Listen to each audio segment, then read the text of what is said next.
Marcus was running through the palace hallway. His boots made... Rain was falling hard on the palace windows. The sound was loud, like someone knocking on the glass again and again. Guard Marcus Sullivan stood at his post in the hallway. His back was straight. His eyes were watching everything. He had been standing there for 12 hours, but he did not look tired.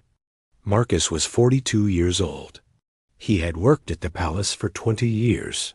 That was a long time. He had seen many things in those 20 years. Good things and bad things. Happy days and scary days. But he never talked about these things. A good guard keeps secrets. The palace was quiet tonight. Princess Kate had come back from a charity event 3 hours ago. She was now resting in her room. Everything seemed normal. Everything seemed safe. But Marcus had learned something important over the years. Sometimes the most dangerous moments come when everything seems normal. He had a small radio piece in his ear. It was very tiny. Nobody could see it. Through this radio, he could hear other guards talking. They shared information all the time, where people were, what was happening, if anything looked wrong. Tonight, the radio was mostly quiet, just normal talk. Gate 3, all clear, one guard said. North entrance, nothing unusual, another guard reported. Marcus listened, but said nothing. He was thinking about the princess. She had looked tired when she came home. The charity event had been long. She had smiled for cameras. She had talked to many people. She had shaken hundreds of hands. Now she needed rest. Marcus understood this. His job was to make sure she could rest without worry. His job was to keep her safe. It was not just a job. It was a promise. A promise he had made 20 years ago when he first put on this uniform. Suddenly, the radio crackled. The sound changed. Something was different. It was Tom Richardson speaking. Tom was in charge of the mobile security team, the team that goes with the royal family to events. Tom's voice always sounded calm, strong, sure. But right now, Tom's voice sounded different. It sounded tight, worried. All units, we have a situation, Tom said through the radio. Code yellow. I repeat, code yellow. Marcus felt his heart beat faster. Code yellow meant danger might be coming. Not right now, but soon.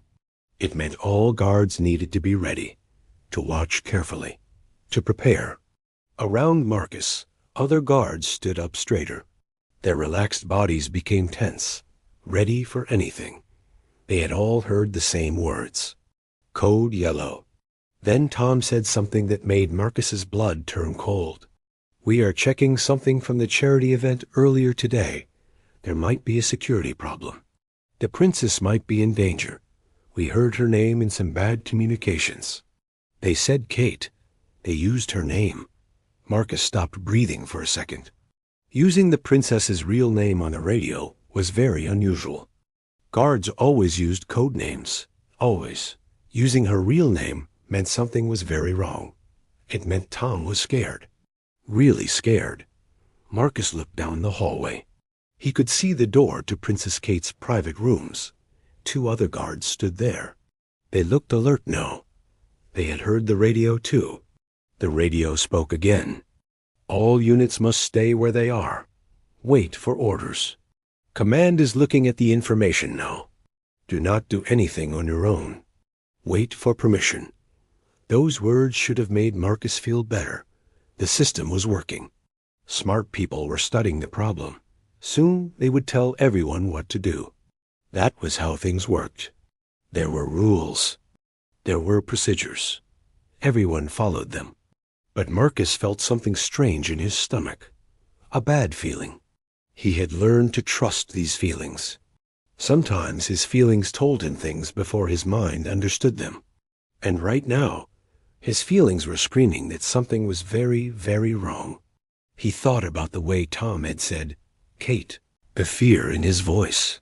The code yellow during a quiet evening when the princess should be safe at home. The mention of bad communications. Someone talking about her. Planning something. Marcus had seen many security situations. He knew that sometimes the system was too slow. Sometimes, while everyone was following rules and waiting for permission, bad things happened. And then it was too late. His hand touched his communication device on his belt. He could feel it, cold metal, heavy with responsibility. The rain kept falling outside. The hallway was quiet, except for the sound of water hitting glass. Marcus made a choice that could end his career, a choice that broke all the rules, but a choice that his heart told him was right. He stepped away from his post. He started walking fast toward Princess Kate's rooms. Behind him, another guard called out, "Sullivan, where are you going? We have orders to stay in position." Marcus did not stop. He did not answer. His feet moved faster. His boots made loud sounds on the marble floor. The sound echoed in the quiet hallway. His radio exploded with voices, angry voices, confused voices. "Sullivan, return to your post immediately." It was Captain Davies, his boss. Davies sounded very angry. "That is an order. Stop right now." But Marcus kept walking. Actually, now he was running. Running toward the princess's door. Running toward his duty. Running toward the only thing that mattered. He had heard her name on that radio. He had heard the fear in Tom's voice. He had felt the danger in his gut. And Marcus knew one thing for certain. He knew it in his bones. In his heart. In every part of him. Waiting for permission might be too late. The princess's door was getting closer.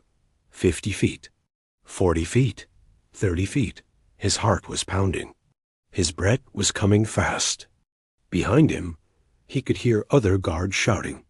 The radio was going crazy with voices. Everyone was yelling. Everyone was asking what was happening. But Marcus did not care about any of that. He only cared about one thing: getting to that door. Getting to the princess. Making sure she was safe. Because in the end, that was what mattered. Not rules. Not procedures. Not permission from bosses. Just keeping her safe. Just doing his job. Just keeping the promise he had made 20 years ago. Marcus reached the door, his hand stretched out to open it. Whatever happened next, whatever punishment came later, he would face it. Because he had heard her name. He had felt the danger, and he had acted. Sometimes, being a hero means breaking all the rules. Loud sounds on the floor. Bang, bang, bang. Each step echoed in the quiet corridor. His heart was beating so fast. His breath was coming quick. Behind him, voices were shouting. Other guards were confused. The radio in his ear was full of angry voices. Everyone was yelling at him, telling him to stop, telling him to come back. But Marcus did not listen. He could not listen. Something was wrong. He felt it in his bones. "Sullivan, stop right now." Captain Davies shouted through the radio. His voice was very angry. "That is a direct order. You are breaking protocol." Marcus reached up and pulled the radio piece from his ear. He dropped it on the floor. It fell with a small sound. Now, he could not hear the yelling anymore. Now he could focus. He needed to reach the princess. Nothing else mattered. The hallway seemed very long. So long. Marcus had walked this hallway 1,000 times. But tonight it felt different. Tonight it felt like the hallway would never end. The princess's door was ahead. 2 guards stood there. Good guards. Marcus knew them both. One guard was James Peterson. Marcus had trained James 3 years ago. James was young, only 25. He had a wife. He had a baby daughter. James was a good man, a good guard. The other guard was David Wright. David had worked at the palace for 10 years. He was strong, smart, very professional. Marcus respected David. Both guards stepped forward as Marcus ran toward them. They blocked his path. Their faces looked confused, worried. They did not know what was happening. They only knew that Marcus was breaking the rules. "Sir, you can't go in there," James said. His voice was uncertain. He respected Marcus. But he also had a job to do. "You don't have clearance." Captain Davies is ordering us to stop you." Marcus stopped running. He stood in front of the two younger guards. His chest was moving up and down. He was breathing hard. Sweat was on his forehead, but his eyes were clear, determined. "James," Marcus said quietly. "David, something is wrong tonight. Very wrong. I can feel it. The code yellow. The way they said her name on the radio. It doesn't add up." David frowned. "We all heard the code yellow. But we have orders to stay in position, to wait for command decisions. That's protocol." "Protocol can be wrong," Marcus said. The words felt strange coming out of his mouth. He had followed protocol for 20 years. But tonight was different. Sometimes we have to trust our gut, our instincts. And my instincts are screaming that the princess is in danger. James looked at David. David looked at James. Both guards were thinking, wrestling with a hard choice. Follow the rules or trust Marcus? "If you're wrong," David said slowly, "we all lose our jobs. All three of us." Marcus nodded. "I know, but if I'm right and we do nothing, we lose something much more important. We lose her." The two guards stood there for a long moment. The hallway was quiet except for the sound of rain hitting the windows. Far away, Marcus could hear footsteps. More guards were coming to stop him. Time was running out. Then James stepped aside. "I didn't see you, sir," James said quietly. His eyes looked straight ahead. "I was checking the window. My back was turned." David hesitated for one more second. Then he stepped aside too. "Same here. I saw nothing." Marcus felt gratitude flood through him. These two young men were risking everything, their careers, their futures, all because they trusted him. "Thank you," Marcus said. "Both of you." He moved past them and reached for the door handle. His hand was shaking slightly, not from fear, from adrenaline, from the weight of what he was doing. Just as his fingers touched the door, the lights flickered. It was quick, just a small flicker.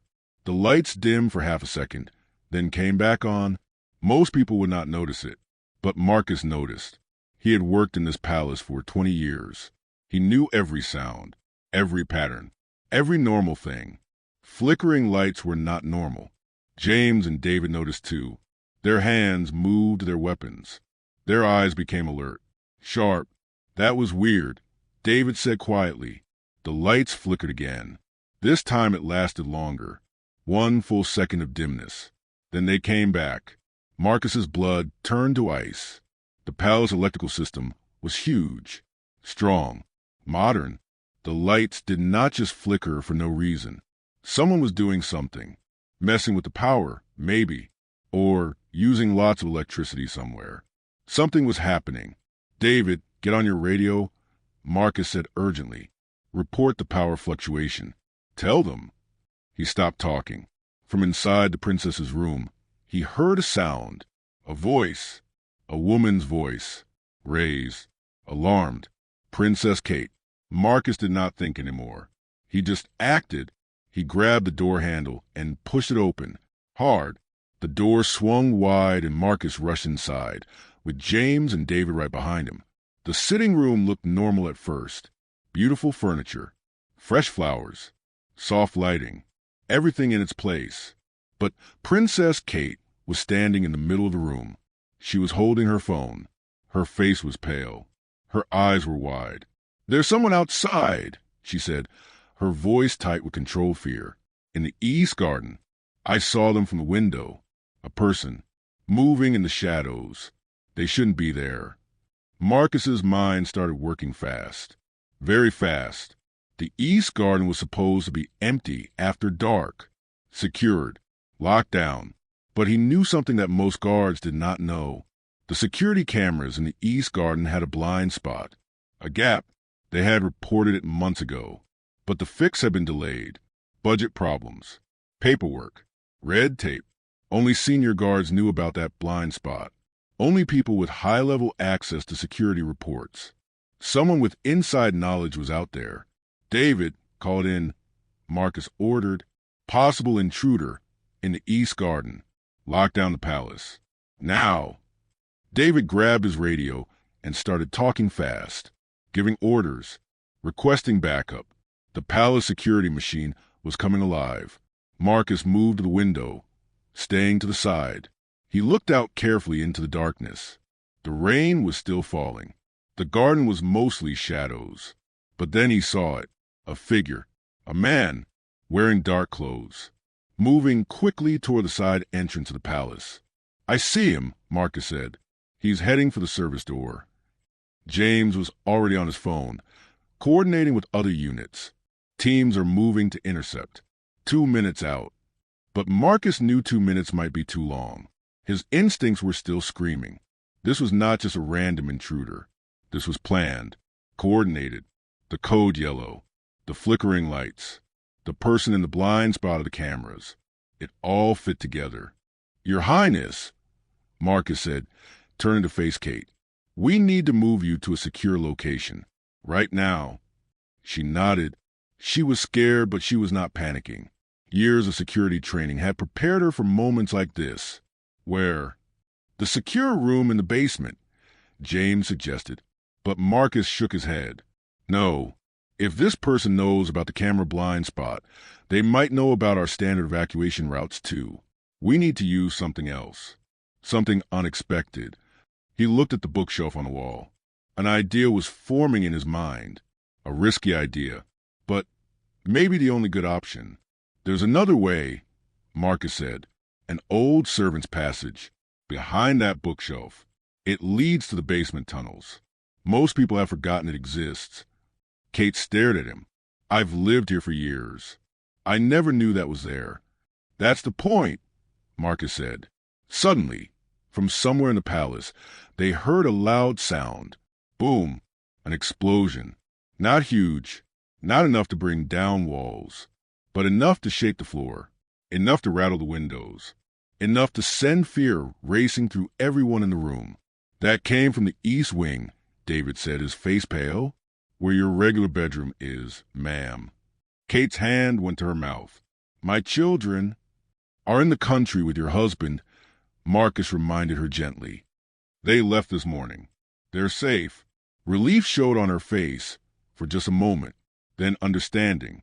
"Someone knew I would be alone tonight. They knew my schedule." Marcus nodded grimly. This was not random. This was planned, very carefully planned. "We need to go," he said. "Now. Whatever is happening, it's happening fast." He moved to the bookshelf and started searching for the hidden catch. His fingers worked quickly. After 20 years of studying this palace, he knew its secrets. The choice he had made was taking them all into unknown danger. But staying here felt even more dangerous. And Marcus Sullivan had learned one important thing in his life. Sometimes, the only way to stay safe is to take the biggest risk. That Marcus's fingers moved quickly over the bookshelf. He was searching for the hidden switch. He had read about it years ago in the old palace blueprints. The switch was disguised as a carved rose in the wood. But which rose? There were so many carved flowers on the bookshelf. Behind him, James and David stood guard at the door. Their weapons were ready. Their eyes watched the hallway. More guards would be coming soon. Angry guards. Guards with orders to stop Marcus. Princess Kate stood very still. Her hands were shaking a little, but her face was calm. She was being brave. Marcus respected that. She had every reason to be terrified, but she was staying strong. "Found it," Marcus said quietly. His finger pressed a small wooden rose. There was a soft click. The bookshelf moved. It swung inward slowly, like a door opening. Behind it was darkness, a narrow passage. The air that came out was old and dusty. It smelled like a place that had been closed for many, many years. "Follow me closely," Marcus said. He pulled out his phone and turned on the flashlight. The small beam of light cut through the darkness. "Watch your step. The passage is old. Some stones might be loose." Kate nodded. "I'm ready." James looked back at them. "Sir, David and I should come with you. For protection." Marcus thought about this for a moment. More guards meant more protection. But it also meant more noise. More chance of being heard. And James and David had families. If they came, they would be breaking the rules too. They could lose everything. No, Marcus said finally. You two stay here. Guard this entrance. Don't let anyone follow us. And James, when Captain Davies arrives, tell him we went to library. That will buy us time. James understood. He was giving false information, leading people the wrong way. It was another rule broken, but he nodded. Yes, sir. Be careful. Marcus stepped into the passage first. The darkness swallowed him. Kate followed close behind. The bookshelf swung closed behind them with a quiet thud. Suddenly, they were alone in the dark. Just Marcus, Kate, and the small light from his phone. The passage was very narrow. The walls were rough stone. Cold, damp, cobwebs hung from the ceiling like ghostly curtains. Kate made a small sound of disgust as one brushed her face. Sorry, ma'am, Marcus said. This passage hasn't been used in decades. Maybe even a century. It's fine, Kate said. Her voice was quiet but steady. Better than being caught by whoever set off that explosion. Marcus agreed. He led the way forward. The passage sloped downward. Down, down, down. They were going deep under the palace, away from the danger above. At least, Marcus hoped they were going away from danger. The steps were old and worn, smooth from centuries of servants walking up and down. Marcus counted them in his head. 1, 2, 3, 4. Counting helped him stay calm, helped him think. 37, 38, 39. Behind him, Kate's breathing was quick. She was scared. Of course she was scared, but she kept walking, kept following him into the unknown. Marcus's phone buzzed in his hand. A text message. He stopped walking and looked at the screen. The message was from Tom Richardson. Marcus, where are you? Palace's chaos. Explosion in East Wing. 3 guards injured. Minor wounds. Are you with her? Marcus typed back quickly with one thumb. Yes. She's safe. Are we compromised? Tom's reply came fast. Possible. We caught someone in the garden. He had papers. Maps. Old and new security layouts. This was planned. Very planned. Marcus felt his stomach drop. Maps. Both old and new. That meant the attackers knew about current security and old palace secrets. They might even know about this passage. He and Kate might not be as safe as he thought. He showed the message to Kate without saying anything. She read it by the light of the phone screen. Her face went even paler. We need to keep moving, Marcus said. Quickly, they continued down the stairs. Faster now. The passage leveled out and became a tunnel. The walls changed from rough stone to old brick. They were deep underground now, under the palace, under the gardens, under the city itself. Marcus's phone light showed something ahead. A junction. 3 tunnels branching off in different directions. He stopped and studied them. Which way? He tried to remember the old blueprints. Left tunnel went to the old kitchens. Right tunnel went to the storage cellars. Middle tunnel went to the secure bunker system. The bunker. That was the safest place. Thick walls. Steel doors. Communication equipment. Food and water. They could lock themselves in and call for help. Marcus started toward the middle tunnel, but then he stopped. He had seen something. Something that made his blood run cold. Footprints. Fresh footprints in the dust on the tunnel floor. Someone had been here. Recently. Very recently. The dust around the prints was still settling. These prints were maybe only minutes old. And the footprints were going toward the bunker tunnel. Kate saw them too. Marcus, she whispered. Someone else is down here. Marcus's mind raced. The attackers knew the palace layout. They knew about the secret passages. They knew where the bunker was. They were probably waiting there right now, waiting for Kate to walk right into their trap. Change of plans, Marcus said quietly. We're not going to the bunker. Then where? Kate asked. Marcus looked at the left tunnel, the one that led to the old kitchens. It was the longest route, the most complicated, but it might be the safest because it was the least expected. This way, he said, pointing left. They entered the left tunnel and started walking fast. The tunnel was narrower here. The ceiling was lower. Marcus had to duck his head in some places.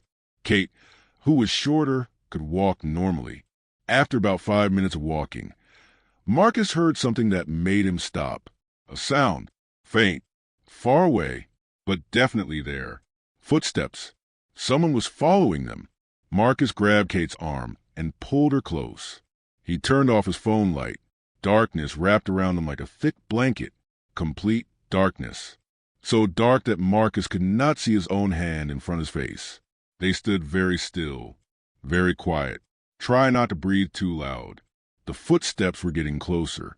Slow footsteps. Careful footsteps. Someone who was hunting them. Marcus could hear his own heartbeat, loud in his ears. Boom, boom, boom. Could the person in the tunnel hear it too? Could they hear Kate's breathing? Could they smell the fear? The footsteps came closer.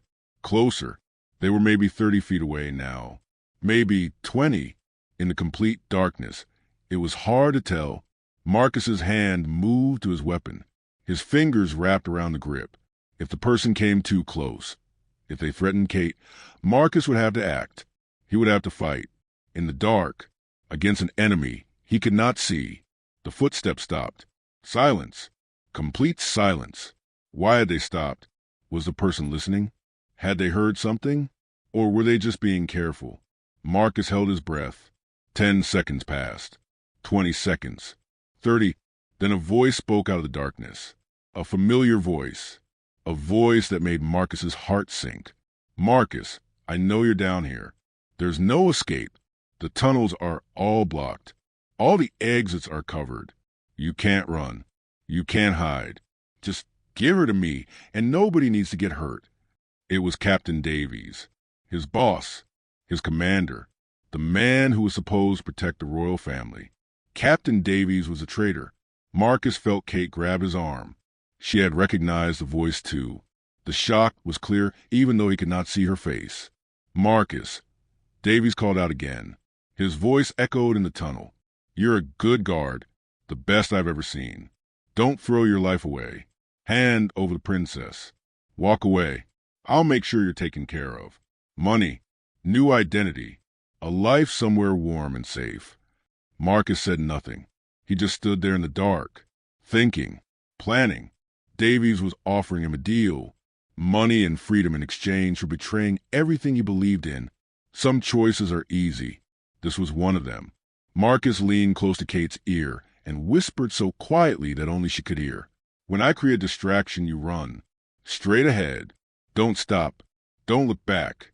The tunnel ends at an old door. Break through it. There are people on the other side who will help you.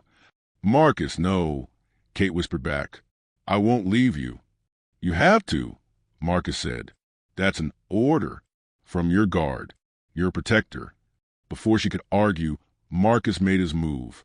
He threw his phone down the tunnel, away from them. The phone clattered on the stone floor. The light flashed on. Davies fired his gun. The sound was deafening in the enclosed space. The bullet hit the phone. Sparks flew. The light went out. But in that brief flash of light, Marcus had seen what he needed.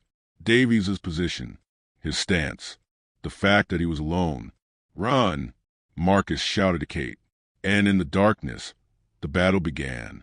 3 days had passed since that terrible night. 3 days since Marcus had broken all the rules and saved Princess Kate's life. Marcus sat in a small office at the palace. His face still had bruises, purple and blue marks on his jaw. His ribs were wrapped in bandages under his uniform. The doctor had told him to rest for 2 weeks. But Marcus could not rest. Not yet. There was too much to do. The door opened. Tom Richardson walked in. He looked tired. The past 3 days had been hard for everyone. Tom sat down across from Marcus. How are you feeling? Tom asked. Sore, Marcus said honestly, but alive. Tom nodded. You're lucky to be alive. Davies was planning to kill you both. We found the evidence. Orders from a foreign intelligence service. They wanted to kidnap the princess. Use her for political leverage. Davies was getting paid £2 million. Marcus felt sick. £2 million. That was the price of betrayal. That was what Davies had valued more than duty and honor. What will happen to him? Marcus asked. Prison, Tom said, for the rest of his life. Treason against the crown. He'll never see freedom again. And we caught the others too. 3 more guards were working with him. They're all arrested now. Marcus closed his eyes. 4 traitors. 4 men who had worn the same uniform as him, who had taken the same oath. All of them had betrayed everything for money. The investigation is still ongoing, Tom continued. We're checking every single person who works at the palace. Every guard, every servant, every official. We can't have any more traitors. Good, Marcus said. Tom leaned forward. His expression became serious. Marcus, we need to talk about what you did. You broke protocol. You ignored direct orders. You abandoned your post. Marcus's heart sank. He knew this was coming. The punishment for what he had done. He had saved the princess, yes, but he had broken every rule to do it. I understand, Marcus said quietly. I'm ready to accept whatever consequences. Tom held up his hand. Let me finish. You broke protocol. But you were right. If you had waited for permission, if you had followed the rules, the princess would be dead or kidnapped right now. Your instincts saved her life. Tom pulled out a folder from his briefcase. He opened it and showed Marcus the papers inside. The royal family wants to thank you, Tom said. Officially, there's going to be a ceremony next week. The king himself will give you a medal for bravery. Marcus stared at the papers. He could not believe it. A medal? He had expected to be fired, maybe even arrested. But a medal? There's more, Tom said. He was smiling now. Captain Davies' position is empty. We need a new head of palace security. Someone smart, someone brave, someone who knows when to follow rules and when to break them. Tom slid another paper across the desk. We want you, Marcus. The position is yours if you want it. Marcus looked at the paper. It was an official job offer. Head of palace security. It was the highest position a guard could reach. The dream job, the ultimate honor. But Marcus hesitated. Tom, I'm not sure I'm the right person. I just proved I can't follow orders. Tom laughed. No, you prove you can think for yourself. You prove you can make hard decisions under pressure. That's exactly what we need. Davies followed orders perfectly. He looked great on paper, but he had no real loyalty, no true heart. You have both. Marcus thought about it, about the responsibility, about protecting not just the princess, but the entire royal family, about rebuilding trust, about making sure something like this never happened again. Okay, Marcus said finally. I'll do it. Tom shook his hand firmly. Congratulations, Marcus. You've earned this. 1 week later, Marcus stood in the grand hall of the palace. He wore his best uniform, freshly pressed, every button shining. His bruises had faded a little, but they were still visible. The hall was full of people, other guards, palace staff, government officials, and the royal family. King Charles stood at the front. Next to him was Prince William, and next to William was Princess Kate. She was wearing a beautiful blue dress. She looked healthy, safe, alive. The king spoke in a clear, strong voice. We are here today to honor a man who showed extraordinary courage, who put duty above his own safety, who trusted his instincts when everyone else doubted. Guard Marcus Sullivan. Marcus walked forward. His heart was pounding. Every eye in the room was on him. The king continued. On the night of the attack, Marcus heard danger coming. He did not wait for permission. He did not follow procedure. He acted, and because he acted, a life was saved. A tragedy was prevented. The king picked up a medal from a velvet cushion. It was beautiful, gold and silver, heavy with meaning. For exceptional bravery and service to the crown, I present you with the Royal Victorian Medal. The king placed the medal around Marcus's neck. Then he did something unexpected. He shook Marcus's hand. The King of England, shaking hands with a guard. Thank you, the king said quietly. You saved my daughter-in-law. You saved a mother. You saved a member of our family. The debt we owe you can never be repaid. Marcus felt tears in his eyes. He blinked them back. I was just doing my job, Your Majesty.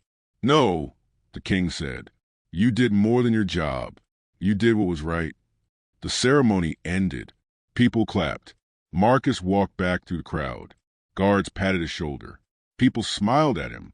He was a hero now, but he did not feel like a hero. He just felt grateful. Princess Kate approached him. Her guard stayed a respectful distance away. "Marcus," she said warmly, "I wanted to thank you again.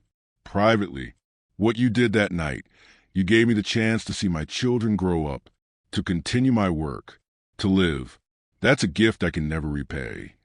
"You don't need to repay anything, ma'am," Marcus said. "Protecting you is my honor." Kate smiled. "I heard about your promotion. Head of security. There's no one better for the job. I'll sleep better at night, knowing you're watching over us." "I won't let you down," Marcus promised. "I know you won't," Kate said.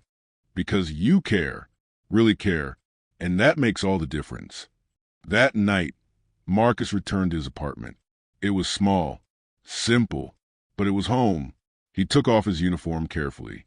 The new medal hung on his chest. He looked at it in the mirror. 3 days ago, he had been a regular guard, following orders, standing at posts, living a quiet life. Now, he was head of palace security, a medal winner, a man who had changed history by trusting his gut. Marcus thought about that night in the tunnel, the darkness, the fear, the fight. He thought about the choice he had made, to act instead of wait, to break rules instead of follow them blindly. Some people would say he got lucky, that his gamble paid off. But Marcus knew better. It was not luck. It was 20 years of experience, 20 years of watching, learning, developing instincts. And when those instincts screamed, he had listened. Marcus lay down on his bed. His body still hurt, but his heart felt light, peaceful. He had done the right thing. And in the end, that was all that mattered. He closed his eyes and remembered the words Princess Kate had said. "You care, really care, and that makes all the difference." She was right. Caring made the difference between a job and a calling, between following orders and doing what was right, between being a guard and being a protector. Marcus Sullivan had learned the most important lesson of his life that night in the dark tunnels. Sometimes the bravest thing you can do is trust yourself when everyone else tells you you're wrong. Sometimes breaking the rules is the only way to do what's right. And sometimes being a hero means having the courage to act when action is needed most. Marcus smiled in the darkness of his room. He had heard her name on the radio. He had acted instantly, and he had saved a life. That was enough. That was everything. The end.